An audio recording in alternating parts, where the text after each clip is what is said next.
అందరికీ నమస్కారం। ఈరోజు మన గుంటూరు జిల్లాలో సఖీ నివాస్ని ప్రారంభించుకున్నాం। ముఖ్యంగా ఉమెన్ అండ్ చైల్డ్ వెల్ఫేర్లో మా సెక్రటరీ గారు కానీ, అలాగే ఇక్కడ గౌరవ మా సోదరి ఎమ్మెల్యే గారు మాధవి గారు, అలాగే కలెక్టర్ గారు, అలాగే మా డైరెక్టర్ వేణు గారు, మొత్తం అందరూ ఇక్కడికి రావడం జరిగింది। అలాగే గౌరవ స్టాఫ్ అంతా కూడా వెనక్కనే ఉన్నారు, పీడీ గారు కానీ మిగిలిన స్టాఫ్ అంతా। ఈరోజు మహిళల రక్షణ కోసం, మహిళల భద్రత కోసం, మహిళలు సేఫ్గా ఉండాలి అని ఆలోచనతో గౌరవ ముఖ్యమంత్రి వర్యులు నారా చంద్రబాబు నాయుడు గారు మహిళల కోసమే ప్రత్యేకంగా కొన్ని ఏర్పాట్లు చేయడం జరుగుతుంది। దానికి అనుగుణంగా ఈరోజు 2,27,00,000తో ఈరోజు ఇక్కడ సఖీ నివాస్ అని ఏర్పాటు చేసుకున్నాం। అంటే సింపుల్గా చెప్పాలంటే ఉమెన్స్ హాస్టల్। ఇక్కడ 100 మంది వరకు మహిళలు ఉండొచ్చు। చదువుకున్న మహిళలు కానీ, వర్క్ చేస్తున్న మహిళలు కానీ, ఒంటరిగా ఉన్న మహిళలు కానీ, ఎవరైనా సరే ఇక్కడ ఇంతకు పూర్వం ఎన్నడూ లేని విధంగా ఏసీ రూమ్స్తో ఏర్పాటు చేసాం। ఇంతకు పూర్వం ఏంటంటే ఒక డార్మెంటరీ ఉండేది, రూమ్స్ చాలా తక్కువగా ఉండేవి। కానీ ఇప్పుడు అలా కాకుండా ఆధునికమైనటువంటి పరికరాలతో, ముఖ్యంగా అందరూ కూడా ఎక్కువ ఫ్లెక్సిబిలిటీ కోరుకుంటున్నారు। మీకు అందరికీ తెలుసు, సదుపాయాలు కూడా ఎక్కువగా ఉంటే బాగుంటుందనే ఆలోచనలో ఉన్నారు। కాబట్టి ఈరోజు ఏసీ రూములతో, అలాగే టీవీ, మంచి భోజనం, అలాగే సపరేట్గా వాళ్ళు వైఫై కానీ, అలాగే ఇంటర్నెట్ సదుపాయంతో అన్ని విధాలుగా ఇక్కడ ఈ హాస్టల్ సఖీ నివాస్ని ఏర్పాటు చేసుకోవడం జరిగింది। అలాగే ఇవి 53 మొత్తం మన ఆంధ్రప్రదేశ్లో ఏర్పాటు చేయడానికి మేము నిర్ణయించుకున్నాం। ఆల్రెడీ 23 వివిధ జిల్లాల్లో ఉన్నాయి, ఇంకా 30 అతి త్వరలో మేము స్టార్ట్ చేస్తామని మీ అందరికీ తెలియజేసుకుంటూ, మీ అందరికీ తెలుసు మహిళల తాలూకా భద్రత, రక్షణ ముఖ్యమని చాలా జాగ్రత్తలతో వెళ్తున్నటువంటి ప్రభుత్వం ఇది మంచి ప్రభుత్వం, మీ అందరికీ ముందుగానే తెలుసు। గౌరవ ముఖ్యమంత్రి చంద్రబాబు నాయుడు గారు మహిళల మీద ఎక్కడైనా ఈ మధ్యకాలంలో మీరు చూస్తున్నారు, వాట్సాప్లో కానీ, ఫేస్బుక్లో కానీ, అంటే ఇట్లాంటి సామాజిక మాధ్యమాల్లో ఎక్కడైనా మహిళల్ని కించపరిచే విధంగా ఉంటే వెంటనే దానికి చర్య ఉంటుంది। ఎందుకంటే ఇంతకు పూర్వం ఇక్కడ కూర్చొని మేమందరం ఇప్పటికి ఈరోజు మా ఎమ్మెల్యే గారు కానీ, కలెక్టర్ గారు కానీ, మా ప్రిన్సిపల్ సెక్రటరీ గారు అందరం కూడా మహిళలమే। మేమందరం కూడా ఇంతకు ముందు ఏ స్థాయిలో ఉన్నా, ఈవెన్ జడ్జిలకు కూడా తప్పలేదు, ఏ స్థాయిలో ఉన్నా వాళ్ళని ఏదో ఒక విధంగా కించపరచడం, అవమానించడం, ఫోటోలు మార్పింగ్ చేయటం, అలాంటి భయంకరమైన పరిస్థితులు అందరం ఎదుర్కొన్నాం। అలాంటి పరిస్థితులు ఎదుర్కోకూడదు। ఒక మహిళ స్వేచ్ఛగా తన పని తను చేసుకుంటూ వెళ్ళాలి అనే ఒక మంచి ఉద్దేశంతో గౌరవ ముఖ్యమంత్రి గారు ఈరోజు ముందుకు అడుగులు వేస్తున్నాం।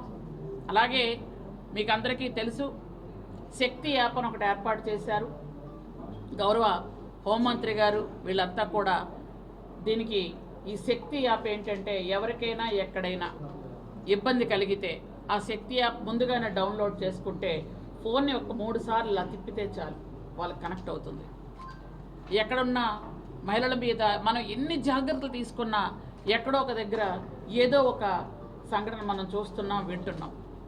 అంటే ఎన్ని యాప్లు తీసుకొచ్చినా, ముఖ్యమంత్రి గారు ఎన్ని జాగ్రత్తలు తీసుకున్నా, ఇప్పుడు మాలాంటి వాళ్ళు మహిళలు ఉద్యోగం చేస్తున్న వాళ్ళు కానీ, రాజకీయం చేస్తున్న మహిళలైనా ఎంత జాగ్రత్తలు తీసుకున్నా ముఖ్యంగా ముందు మారాల్సింది ప్రజలు, మారాల్సింది కొంతమంది పురుషులు।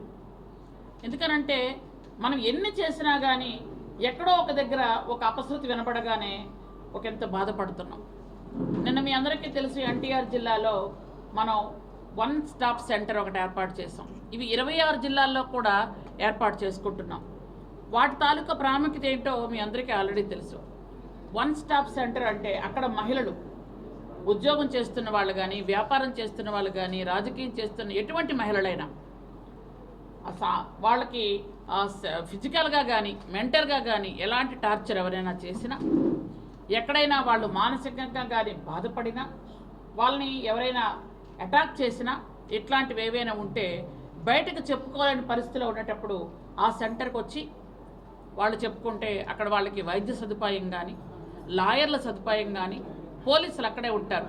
వాళ్ళకి అన్ని విధాలుగా ఆదుకోవడానికి, వాళ్ళకి రక్షణ కల్పించడానికి, వాళ్ళకి మేమున్నామనే భరోసా ఇవ్వడానికే 26 జిల్లాల్లో 26 సెంటర్లు ఏర్పాటు చేశాం. అలాగే మహిళలు ఎక్కడ పడితే అక్కడ ఉండిపోయి పాపం వాళ్ళకి భద్రత లేకపోతుందనే ఇటువంటి సఖీ నివాసాలు ఏర్పాటు చేస్తున్నాం. ఎందుకంటే సేఫ్గా బయట మీరు వచ్చేటప్పుడు చూస్తుంటారు సోదరులందరూ కూడా, వాళ్ళు వేలిముద్ర అంటే మనకి ఇప్పుడు తంబు అక్కడ వేసి రావచ్చు. అంటే ఎవరు పడితే వాళ్ళు లోపలికి వచ్చడానికి కూడా కుదరదు. మొత్తం సీసీటీవీ కెమెరాలు పెట్టాం కాబట్టి వాళ్ళకి ఇక్కడ భద్రంగా రక్షణగా ఉండాలి అని. వాళ్ళ ఇంట్లో ఎలా ఉంటున్నారో ఇక్కడ కూడా ఉద్యోగం చేసుకొని వచ్చిన వ్యాపారం ఏదైనా 100 మంది మహిళల వరకు ఇక్కడ ఉండొచ్చు. వాళ్ళకి ఎటువంటి ఇబ్బంది లేకుండా చేయాలన్నదే గౌరవ ముఖ్యమంత్రి గారి లక్ష్యం. ముఖ్యంగా మీ అందరికీ కూడా తెలుసు, ఉమెన్ అండ్ చైల్డ్ వెల్ఫేర్లో మొదటి నుంచి బిడ్డల తాలూకా రక్షణ మేము చూసుకుంటున్నాం. దాదాపు 56,000 అంగన్వాడీ సెంటర్స్ ఉన్నాయి. వాటిల్లో పిల్లలకి పౌష్టికాహారం ఇస్తున్నాం. అలాగే గర్భిణీ స్త్రీలు కానీ బాలింతలకు కానీ పౌష్టికాహారం ఇస్తున్నాం. వాళ్ళందరికీ ఎటువంటి ఇబ్బంది కలగకుండా చూసుకోవాలన్న ఉద్దేశంతోనే అన్ని రకాలుగా వాళ్ళకి జాగ్రత్తలు చేయడం కూడా జరుగుతుంది. ఇట్లాంటి ఆధునికరమైనటువంటి పద్ధతులతో ఈ సఖీ నివాస్ లాంటివి ఉంటే వచ్చినటువంటి వాళ్ళకు కూడా ఒక సేఫ్, ఒక సెక్యూరిటీ ఉంటుందని ఇక్కడ ఏర్పాటు చేసుకున్నాం. ముఖ్యంగా నేను అందరికీ కోరేది ఏంటంటే, ఎందుకంటే మనం రోజుకొకటి చూస్తున్నాం, ఎన్ని జాగ్రత్తలు తీసుకున్నా రోజుకొకటి చూస్తున్నాం. నేను అందరు తల్లిదండ్రులకి చేతులు జోడించి నమస్కరించి ఒక విషయం అడుగుతున్నాను. మన పిల్లల్ని మనం బయటకు పంపించేటప్పుడు ఆడపిల్లలకి ఎంత జాగ్రత్తలు చెప్తున్నామో, సేఫ్గా వెళ్ళండి, సేఫ్గా రండి, తోడుతో వెళ్ళండి, తెలిసిన వాళ్ళతోనే రండి అని ఎంత జాగ్రత్తలు చెప్తున్నామో, దయచేసి మన బిడ్డల్ని మగపిల్లల్ని బయటకు పంపించడానికి కూడా అంత జాగ్రత్తలు చెప్పండి. మీరు బయటకు వెళ్ళేటప్పుడు ఆడపిల్లల్ని మీ సోదరుల్లా చూసుకోండి, వాళ్ళతో జాగ్రత్తగా మెలగండి, వాళ్ళని కామెంట్ చేయొద్దు. వాళ్ళతో మన ఇంట్లో ఆడపిల్లలు ఎలా ఉన్నారో బయట ఆడపిల్లలు అలాగే అని చిన్నప్పటి నుంచి మన పిల్లలను మనం పెంచుకుంటూ వెళ్తే ఇలాంటి ఒక దుర్మార్గమైన సంఘటనలు మనం చూడకుండా ఉంటాం. ఎందుకంటే మొన్న జరిగిన వైజాగ్ ఇష్యూ కానీ, నిన్న జరుగుతున్నటువంటి అక్కడ ఎక్కడెక్కడ జరుగుతున్న ఇష్యూలన్నీ కూడా మనం చూస్తున్నాం. పిల్లలు 16, 17, 18 ఏళ్ళ పిల్లలు, మగపిల్లలు. ఇట్లాంటి పిల్లలు కూడా చూస్తే అంటే ఇంట్లో కూడా కొంతమంది పిల్లలు డ్రగ్స్ ఉపయోగించడం కానీ, గంజాయి అట్లాంటి వాటి మీద కూడా ఉక్కుపాదం మోపి అందరికీ తెలుసు. డ్రగ్స్ వద్దు బ్రో అని లోకేష్ బాబు గారు ఇచ్చినటువంటి ఒక నానుడితో ముందుకు వెళ్తున్నాం. దానికి కూడా నేను కూడా ఒక కమిటీ మెంబర్నే. మేమన్నీ చేసుకుంటూ వెళ్తున్నాం. కానీ ఇంకా కొంతమందిలో ప్రజల్లో మార్పు వస్తేనే మేము ఎన్ని చేస్తున్నా, మాకు సహకరిస్తేనే మేము ఏమైనా చేయగలుగుతాం. కాబట్టి దయచేసి నేను అందరినీ కోరుకుంటున్నాను, ఇంట్లో ఆడపిల్లల్ని మగపిల్లల్ని ఒకేలా పెంచండి, ఒకేలా విద్యాబుద్ధులు నేర్పండి, ఒకేలా జాగ్రత్తలు చెప్పండి. కాబట్టి అప్పుడే బయటకు వచ్చి వచ్చినటువంటి పిల్లలకి రక్షణ, భద్రత ఉంటుందని మీ ద్వారా తెలియజేసుకుంటూ ఈరోజు చాలా సంతోషంగా ఉంది. ఇక్కడికి వచ్చినటువంటి మహిళలందరూ కూడా భద్రంగా ఉంటారు, భరోసాతో ఉంటారు. వాళ్ళకి రక్షణ పూర్తి స్థాయిలో కల్పిస్తున్నామని తెలియజేసుకుంటున్నాం. ఇంకేమైనా ఉంటే అడగండి. నమస్కారం అండి. ఈరోజు మహిళా శిశు సంక్షేమ శాఖ మంత్రి గారు గుమ్మడి సంధ్యారాణి గారు ఆధ్వర్యంలో మన నగరం పాలెంలో ఉన్న మహిళా ప్రాంగణంలో ఉన్న సఖీ నివాస్ని ఓపెన్ చేసుకోవడం జరిగింది. ఇటు కలెక్టర్ గారి ఆధ్వర్యంలో, అదేవిధంగా సెక్రటరీల గారి ఆధ్వర్యంలో ఈరోజు అందరం కూడా ఎప్పటి నుంచో ఇది ముందుకు వెళ్ళని ఒక భవనం, ఆ భవనాన్ని ఈరోజు చాలా ప్రతిష్టాత్మకంగా ఓపెన్ చేసుకోవడం జరిగింది. మరి గత ప్రభుత్వ నిర్లక్ష్యానికి ఇది కూడా ఒక తార్కాణం. మహిళలే మా చెల్లెమ్మలు, అక్క చెల్లెళ్ళు అని చెప్పుకుంటూ ముందుకు వెళ్తున్న గత ప్రభుత్వ నాయకులందరూ కూడా ఇది ఒకసారి చూడాల్సిన అవసరం కూడా ఉంది. మరి ఇన్ని రోజులుగా ఎందుకు దీనికి నిర్లక్ష్యంగా వదిలేశారో మనం ఆలోచించుకోవాల్సిన అవసరం ఉంది. అయితే మహిళల అభివృద్ధి, వారి శ్రేయస్సే ధ్యేయంగా కూటమి ప్రభుత్వం పనిచేస్తుంది. మాన్య ముఖ్యమంత్రి నారా చంద్రబాబు నాయుడు గారు ఎప్పుడు కూడా మహిళలకి వారి యొక్క శ్రేయస్సు కోసం పెద్దపీట వేస్తూ ఉన్నారు. దానికోసమే ఎన్నో రకాలైన చర్యలు తీసుకుంటా ఉన్నారు. అందులో భాగంగానే ఈరోజు ఈ సఖీ నివాస్ ఒకటి. మరి ఆడపిల్లలు చదువుకుంటున్నారు, ప్రాంతం కాని ప్రాంతంకి వెళ్ళి వారు ఉద్యోగ రీత్యా ఉండాల్సిన అవసరం వస్తుంది. అలాంటి క్రమంలో ఎక్కడో ప్రైవేట్ రంగంలో ఉన్న హాస్టల్స్లో ఉండాల్సిన అవసరం కూడా ఉంటుంది. కాబట్టి దాన్ని గుర్తించి ఈరోజు ప్రభుత్వం తరపున ఈ యొక్క hostels, women hostels, working hostels ఉండాల్సిన అవసరం ఎంతైనా ఉంది అని చెప్పి గుర్తించి ఈ యొక్క హాస్టల్స్ని రూపకల్పన చేసుకోవడం జరిగింది. అయితే ఇది చాలా అత్యాధునికంగా ప్రైవేట్ హాస్టల్స్కి ధీటుగా ఈరోజు గవర్నమెంట్ నుంచి చాలా చక్కగా ఈ గవర్నమెంట్ ఉమెన్స్ హాస్టల్ ఓపెన్ చేసుకోవడం జరిగింది. ఇటు సెక్యూరిటీ పరంగా బయోమెట్రిక్ దగ్గర నుంచి కూడా ప్రతిదీ సీసీ కెమెరాస్తో సహా అన్నీ ఏర్పాటు చేసుకొని వాళ్ళ రక్షణే ధ్యేయంగా, వాళ్ళ శ్రేయస్సే ధ్యేయంగా ఇక్కడ సిబ్బంది కూడా పనిచేస్తూ ఉన్నారు. మరి బయట మనం తీసుకుంటే దాదాపుగా 6-7 వేలు లేనిదే ఒక వర్కింగ్ ఉమెన్స్ రూమ్ దొరకడం చాలా దుర్లభం. అలాంటిది ఏసీ రూమ్స్ అత్యంత తక్కువ ధరలకే ఈరోజు అందుబాటులోకి తేవడం, మీరు ఒకసారి ప్రాంగణం అంతా చూసుకుంటే మరి చాలా చక్కగా హైజీనిక్ హెల్త్ కిచెన్ ఉంది, అదేవిధంగా రీక్రియేషన్ రూమ్ ఉంది, ఎన్నో రూమ్స్ కూడా ఉన్నాయి, సింగిల్ రూమ్స్, డబుల్ రూమ్స్, ఇలా షేరింగ్ రూమ్స్ ఉన్నాయి.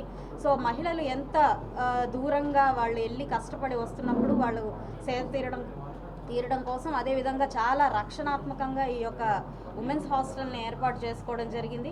మరి గౌరవ మంత్రివర్యుల ఆధ్వర్యంలో ఈ యొక్క సఖీ నివాసులు రాష్ట్ర వ్యాప్తంగా ఎన్నో ప్రారంభించుకోబోతా ఉన్నాము. అందులో ఈ నగరంపాలెం గుంటూరు పశ్చిమ నియోజకవర్గంలో ఈరోజు ఓపెన్ చేసుకోవడం నిజంగా చాలా సంతోషదాయకంగా ఉంది.